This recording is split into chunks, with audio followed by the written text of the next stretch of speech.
আরে দোকানদার চলে আসবে, ভিডিওটা তাড়াতাড়ি শেষ বেরো। পর্যন্ত দেখো। হ্যাঁ হ্যাঁ, চলে এসো চলে এসো। শালা তোমরা আমার দোকানে চুরি করবা? চলো শাস্তি পাওয়ার জন্য তৈরি হয়ে যাও। যে যেমন জিনিস চুরি করেছো সে তেমনই শাস্তি পাবা। তুমি কি চুরি করেছো?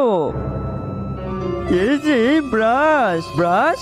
আমি তোর ব্রাশ করার জায়গায় রাখবো না।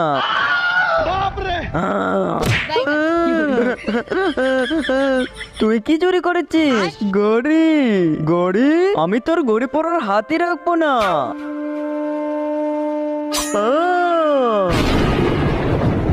তুই কি চুরি করেছিস?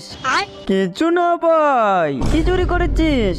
তার আগে তুমি যদি ইন্ডিয়ান হও তাহলে লাইক করো, আর যদি বাংলাদেশি হও তাহলে লাইক সাবস্ক্রাইব দুটি করো, আর কমেন্টে তুমি যেই দেশের সেই দেশের পতাকাটা দিয়ে যাও। এই যে প্যাম্পাস। প্যাম্পাস আমি তোর পিছনে কেটে দিব।